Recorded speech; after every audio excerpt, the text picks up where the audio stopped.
Dumela Mui o amoetswe ho leihlo la setjhaba. Phirimaneng ena re lekola tlaleho e reng hona le tlwaelo e ntjha e tswelang pele Afrika Borwa, haholoholo makeisheneng a rona a batho ba batsho moo bana ba banana ba nyalwang ke banna ba melata hore ba iphumanele ditokomane ebe ba lefa tjhelete ho ba rekela diaparo le dijo. Lefapha la ditaba tsa selehae le kentse tshebetso mehato e mmalwa ho lwantsha manyalo ao e seng a nnete le ho hatikela tshebediso ya divisa. Good evening.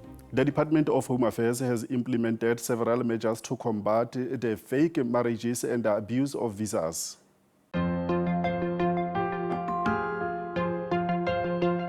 Ntlha ya manyalo a seng molaong Afrika Borwa ke bothata ka ha manyalo ana a sebediswa bakeng sa ho roba melao ya Lefapha la Ditshebeletso tsa Selehae. Manyalo ana a sebediswa ke matswakantle bakeng sa ho fumana ditokomane tsa bodulo tse seng molaong le ho ngodiswa ha bana ba melata ka ntle ho molao.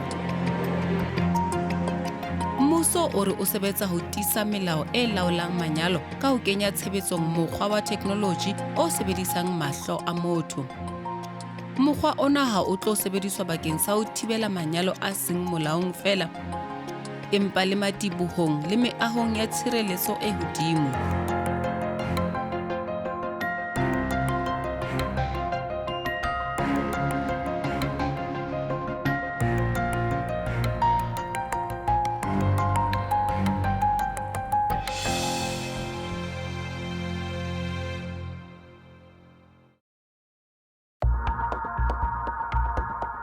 Ba bang ba basadi Afrika Borwa ba wela ka hara manyalo ao e seng a nnete ka lebaka la tjhelete. Matswakantle a nyalanang le basadi ba Afrika Borwa bakeng sa ho fumana mangolo a ho dula naheng ba kgetha mahlatsipa a bona ho ya ka mmala le maemo a bophelo, mme ba tshepise tjhelete kapa tshehetso ya dijo le diaparo kgwedi le kgwedi. Nna ntse ke dulela zone 8 before ke dula mona. Ke dula heso ke zone 8. So le dula pla heso ke number 3 I think o tloa heso. Lelo ke la ka tlwaela. Ke la ka tlwaela ke dula ke ya yena ke dula mo shopong re qoqa. Lelo be le ga manfelleng wa tseba ona le ntho e ke batlang hore o nthuse ka yona. Be ke ipotsa hore ke ntho e batlang ke thuse ka yona. A nqoqela a mpe hantla njwetsa hore wena a never wa change sefane. Ho tlo change saka. Nna ke tlo ba sefane sa hao. Se ke thabetse hore okay o re sefane sa ka never sa change. E re ke mthuse motho nana ntho a batlang hore o etsa nka ona batla ya ka mona ho ba wa ka mona. Ka selemo sa 2016 Felleng Mokhathadi o ile a kopana le ho bopa setswalle le Ramaman eo e leng letswalla la naha ya Pakistan. Ke nana ke mtlwaetse 6 months pele a keta mo ba sa bua ntho eo. Ne ke le 20 years 19 20.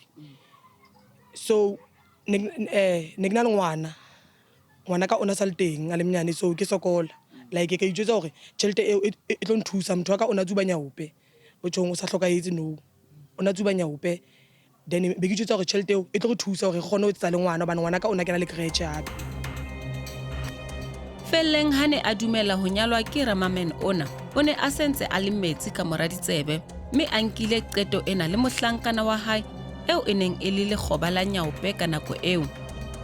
Letsokantle lena le ile la sebedisa monyetla ona. Re palame taxi tsa locally ya re beya residency I think ka Pokai a tso plantle be re tsamaya re palama taxi e re yang Joburg. Re fitla mo ke ntho ka reng kereke nyana ntlonyana eo nka re bona ntlonyana ka reng kereke nyana be re kena ka ga yona, then nka fitla fela ka saena nna ke ntlong nka re ke maka gore bana etsa fela mo ntho hore ntho e etsale yena maybe ke nana ona tlodisa Home Affairs ka morao a sa di kenya jwang. Ke la ka shootwa snap, ke la nkuwa snap ha ke tonkwa snap ba re ke saene ke senile fela magazane ka bala nna go etsala mo ke la ka saena mo ka saena, then ba re qetile ke ta khutlela hae a bang re ke di fruits ona Joburg mo a re ka di fruits bo di banana bo di apole bo di eng a bang fa le 300. Enngwe ya dintho tse etsang ho be bobebe ho matswakantle ho hatikela le ho se hlomphe melao ya Afrika Borwa ke ka lebaka la manyofonyofo a bakwang ke basebeletsi ba lefapha la selehae. Ka mo jwetsa moaka hore mama o na le ntho e tjena le tjena le tjena le tjena, ke mo foster ke batla a dumele.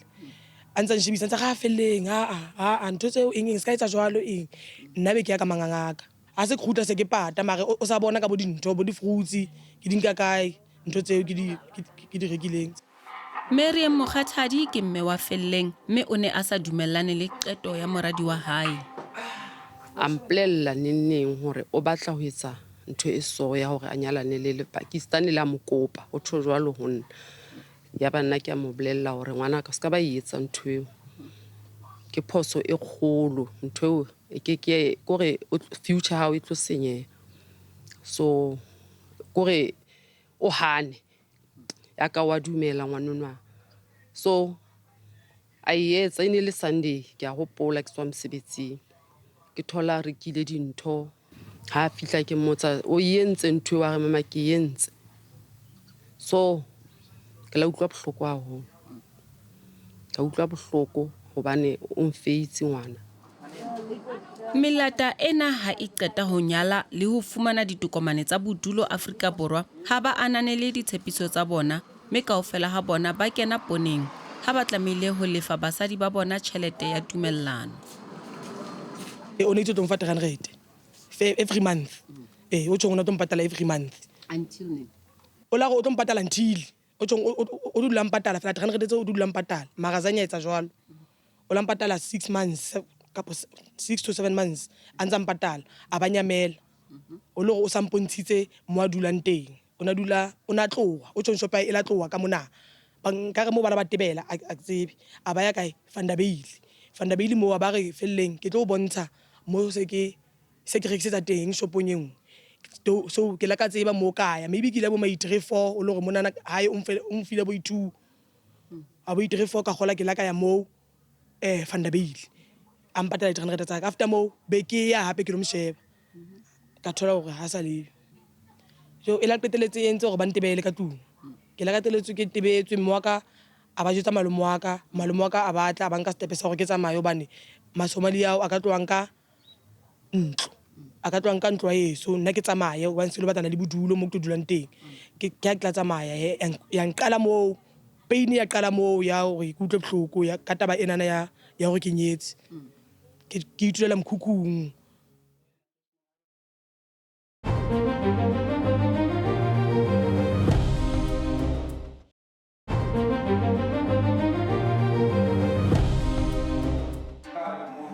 Ka selemo sa 2022 letona la mehleng la lefapha la selehae Aaron Motsoaledi o ile a hlalosa ha lefapha le phumutse manyalo a ka bang 600 ao e seng a nnete.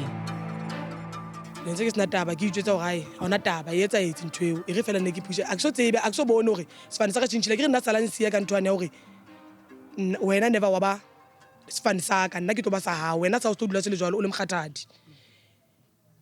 Hona le mo ke yang ke ngodisa nka re qedile ka 350 ke ngodisa 350 ha ke ngodisa 350 e re difane tsa ka ya ngola ke re 350 e tla o hlalosetsa hore ona ntho e tsalang e njwetsa hore difane tsao sefane se ntse ke se ngola ha se sona. Ke Home Affairs ke ra o ko ke lo check hore nang ho etsalang. Ha ke fitla Home Affairs ba ncheka ba nke pasena ya ka ya e green book ba lo checka ka yona mo ha ba re ba pepeta ntho tsa bona mo o hlaelle hore ke Felleng Ramamen. Ne ke sa bone ngotsweng ne ke sa tsebe lo pronounce sefane se hore se bitswa jwale keng ke lile fela like ke la ka laholo. Re ile ra buisana le setsebi sa molao mabapi le manyalo ana ao e seng a nnete. Kotsi e kgolo-kgolo gore batho ba rona ha ba tsebe bona kontraka ya lenyalo na e sebetsa jwang. Jwale ha o ithola o le ka hara lenyalo le lore o patallwa hore o kene ka hare ho lona kapa o le kenetse for convenience jwale ka ba tjho jwalo. Ha o tsebe hore na e tlo ama jwang ho ya pele. Jwale hangata manyalo a tjenana ke manyalo a in community of property ka mantswe a mang se leng sa hao ke saka ke sa hao. Ho kenyetsa dikoloto mono, ho kenyetsa ditjhelete, ho kenyetsa ntho nngwe le nngwe. Ho tse ding tsa dintho tseo Felleng a hlolehileng ho di etsa ke ho bula account bankeng mme a lahlehelwa le ke monyetla wa mosebetsi.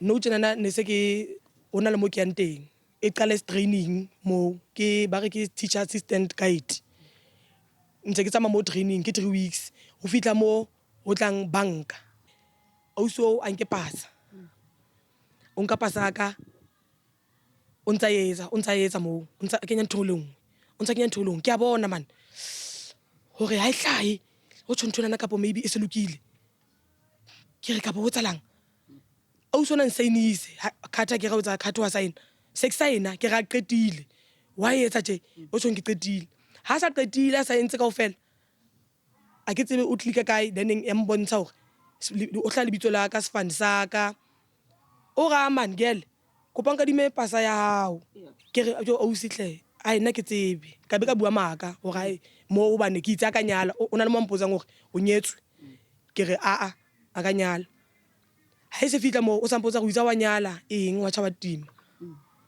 se tsaba bua hore ke nyetse o via batho ba mo ba bangata ba go re ka go ne ke a swaba lo swaba for sefane se o so se nkentse gore le ditlhong gore a ke bua le ka yona ke utla tlhoko a holo gore why mara valent eo ne ke etsa no gore ke itshola no ha re he o ntse kena sekolo o thola criminal record ya kere ka baka la ntlha ena go entse fraud o kena sekolo so batla mosebetsi ha o lo batla mosebetsi hangata batho ba o hirang ba batla menwana ya hao e kenela le kae le SAPS e tlo fana ka record ya go bana o kila tshwarela fraud ha e tlo re o kene ka ga lenyalo ka tsile e itseng e tlo ngola fela fraud ene ha e hlaile le fraud go tsho ga bana e kana ba wa utswa mokgwa hao kapa wena o bana ba tlwaetse go bua leshano mosebetsing ke definition ya fraud ka bokgwa e buang ka teng criminal law ka lebaka leo mosebetsi o ka nna wa o thola gona wa agent o ba accountant o ba eng e tlo kwalla menyetla ha o le jwalo ha go ka tholahala hore o kene ka ga lenyalo la fraud maponesa a kena ka ha go tabena ba bona hore ya pele o kene ka maikemisetso o tseba hore na o kena kae re bitsa intention ntlheng ya molao then ba tla tla ka fraud we thola o so tshwerwe mme o ka shebala le nako e itseng ka hare ho chankana kapa o patale fine ya tšhelete e itseng ke ya pele yeno ya bobedi ha ebe go ka fumahanala hore o kene ka hara lenyalo empa ene se ka maikemisetso a hao o ne o qobelletswe sponisa sona se ka ke sa o chargetsa hore o committile fraud intentionally hobane o sena maikemisetso ano boholo ba basadi ba kenang tumellanong ena ya lenyalo le seng la molaong ha ba ele hloko ditlamorao tsa tumellano ena ha e tla ngotse civil jwalo ke ntho ne ke bua ke in community of property ho tsho o nyetswe ka ho latelana the Matrimonial Property Act hape o nyetswe ho latela ka the Civil Unions Act mme ha o ka tswa hlokaetse ka hosane motho o monyetseng ye for convenience kapa hona for chelete a ka kgona gore a ye masters office kapo magistrate court a lo claim gore ke mosadi wa ka enwa ke monna ka enwa e be ne dintho tsa hao tshentse di lapeng la hao kapo leno e be di ya go motho enwa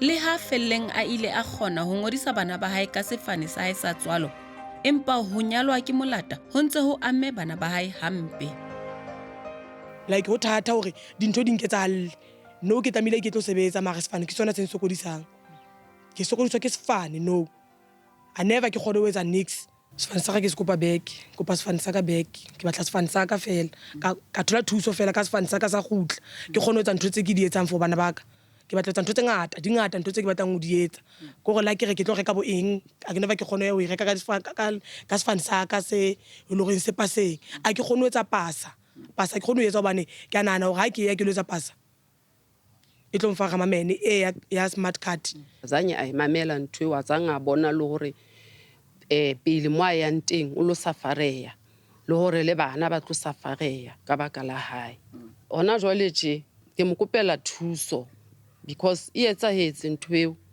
wa sokola no ntho tse ngata di thibeile o yena ha kgone etsa eng kapo eng ya pele go o tlame o lo tlaleya home affairs gore bothata bo ke bo entseng ke bonana mme lenyalo lena ha ke le bone e le lenyalo ka lebaka la ena le ena le ena e benne re qala process e itsweng ke go nullify empa le bona tshwantse ba etseng ba phenya kolle go bona hore na ho etsahalang o etsahetse eng ba ikgotsofatsa le bona hore e hlile ntho ena ha se lenyalo ha ba keta ho ikgotsofatsa le wena o tsamaye o lo tlaleha maponeseng hore le wena o intshe ka hara claim ena ya fraud hore ne se ka maikemisetso ho no ho le tjena kapa ne ke qobelletswe jwalo ebe ha o qeta mono o kena ntlheng ya o kena diagenteng ebe tsona tsa hore ba tla ba fela dipampiri le ntho le high court e tsebe ho thusetsa fane ka court order e reng e declare lenyalo le null and void.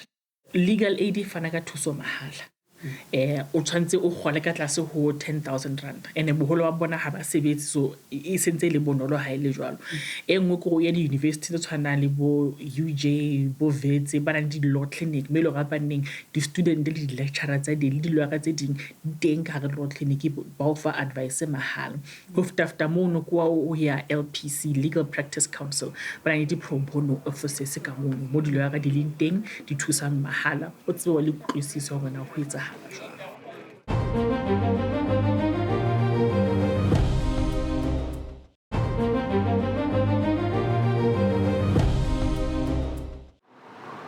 Lekala le ikgethang la dipatlisiso le tsejwang ka SIU le etsa dipatlisiso le ho tshwara batho ba etsang ditlolo tsa molao tsa tjhelete e ballwang ho dimilione tsa diranta. Re ile ra buisana le SIU mabapi le dipatlisiso tsena. Re dirile investigation ko lefapheng la Home Affairs and then what happened ko re create the allegations, then out of the allegation then ra prepare a motivation for a proclamation. So proclamation ke yone re fang di power tsa hore re kgone go investigate. So as a result re create then ra dira investigation and you'll remember hore it's a thoma investigation re ra dira search and seizure ko di asylum refugee center around the country.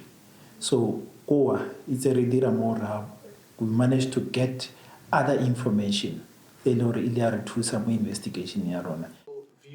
Leihlo la setjhaba le ile la kopa ho buisana le lefapha la ditaba tsa selehae mme ba ile ba re tshepisa ho buisana le rona. Ka bomadimabe ba ile ba re ba keke ba buisana le rona ntle le ho refa lebaka. Melata e meng e batlang mangolo a ho dula Afrika Borwa e sebedisa mekgwa e mengata ya bonokwane ho fumana mangolo ana. We have applied so that we can extend some of the visas and some of the focus area because hare thoma re investigate batho ba re fa other allegations le hore ra di tsenya ka moteng so that re kgone ho investigate go gotle. Tse re di bone gone byanong batho ba teng ba bongata ba apply tse di visa ba le teng ka mo motho o tla a visita o kra visiting permit ya for 30 days or 90 days. During that process then we apply a study visa. So that's what happened. But also there's another instance where we found go embassy where a visa was applied at the embassy. And the abuse that's on because of some of the systems more the department. Meaning applications are thing, the verification, the approval process, sometimes it's one person that approve it. So as a result, it's prone because if it's one person, he can agree, he cannot agree, he can want money from you. So I think that's where the abuse come from. Le ha hona le batho ba kenang manyalong ao eseng a nnete ba tseba, empa hona le bao ba iphumanang ba kene manyalong ana ka ntle ho tumellano ya bona. Ba bangata ba ile ga banne ha se ile ba kene ka ba ikemisetso ba ba iphumana e le hore idea bona e la rekiswa kae e bendeng o thola hala sa nyetswe mohla batlang ho ya a ilo nyalo o tshwantse fela a ithole agente tla kgona ho thusa hore nthwena e tloswe le bitsong la hae. Ha o sa mothole e benneng jwale o khena ntwe re bitsang substituted service ne ka mantswe a mang o tla fana ka disamane ho latela ka nomoro o e tsebang ya hae o romela ka WhatsApp hae o tseba ka ona ni Facebook o tla advertiser Facebook, Instagram, newspapering, whatever. O bontshe le khotla o likile ka hohle hore mo o tseba motho ena a leng teng o fane ka information yena hore bona ke batlana le wena ke batla ho hlala mme ha ko thole mme le khotla le kgotsofetse hore o likile ka hohle le tla o fa divorce a le siyo. SIU e re e sebetsa mmoho le mafapha a mmuso dipatlisisong tsa bona. Home Affairs re berekisana le yone and ba re thusa thata ka information and this investigation I think it thomile gape ke Home Affairs e dirile a report, ba re fa report where it highlighted some of these issues. So we are working together le anti-corruption ya bona. So we just studied the modus operandi where we were able to see this is how they do it, and but it's purely based on the fact that there was a manipulation of the system and the processes, and we are working together with Home Affairs where we have done the systemic recommendation. Re ile ra boela ra kopa ho buisana le sepolesa mme ba tshepisa ho fumana dintlha tse felletseng dipotsong tseo re ba rometseng tsona ka bomadimabe ba re ha ba sa tla kgona ho bua le rona. Dinokwane di sebedisa mokgwa o mong le o mong ho tsietsa mafapha a mmuso mme SIU ha ya shebana le botsotsi ba divisa kapa manyalo a seng a molaong fela. We found another one that also they are using. It's a form called TRN, Traffic Registration Number, whereby it's also a form of an ID number, whereby you'll see the scooter that bring food to you when you order. Most of them, they get registered through that. And most of the people they register their cars through that. So people, they are using it mostly in order to commit fraud because when you try and check around, you won't be able to find anything out of it. It's not the ID or it's in the system or somewhere else. So that's what they abuse in order for them to be able to get some of the service in South Africa. Ho nyalwa ke molata a seng molaong ka hara naha ke tlolo ya molao. Tse ke tswa ntwe tse jwalo hore wa difi ka qeteletse e kentse maponesa ntwe hobane ke ntwe mpe. Ke batla hlokomela bana ba ka sefapano ke batla tshwaruwa maponesa ona ke a kopa hle. Ne ke sa tsebe se ke se etsang. Kopa tshwarelo. Mafapha a jwalo ka a selehae a tletse bonokwane bo bongata bo bakwang ke basebeletsi ba mafapha ana. The arrested dirwa mostly ke National Prosecuting Authority, but we are working to berekisana le bona, whereby we make sure re bafa evidence. Re recommendile more than I think 100 of the referrals to them. And as a result also there's more than 100 where we said this visa must be cancelled. And I remember when they should be cancelled, those people are illegal in the country. And some of them, we don't even know where are these people. We made sure that those officials who were misconducted, we refer disciplinary against them. And whatever property that they achieve out of this process, we are going to get them so that they know that crime does not pay. Lenaneo la kajeno le fela mona e ba le rona hape bekeng e tlang ka la bobedi ka hora ya borobedi ka phirimana hona mona ho SABC2 o ka re ngolla ho leihlo la setjhaba @sabc.co.za. Re boetse re na le leqephe la Facebook moo o ka buisanang le rona. Lenaneo la rona le boetse le a fumaneha ho YouTube. Ho utlwa o loka lenaneo le latelang mamela Lesedi FM, Thobela FM le Motsweding FM ka Mantaha hoseng. Haebe kgotso.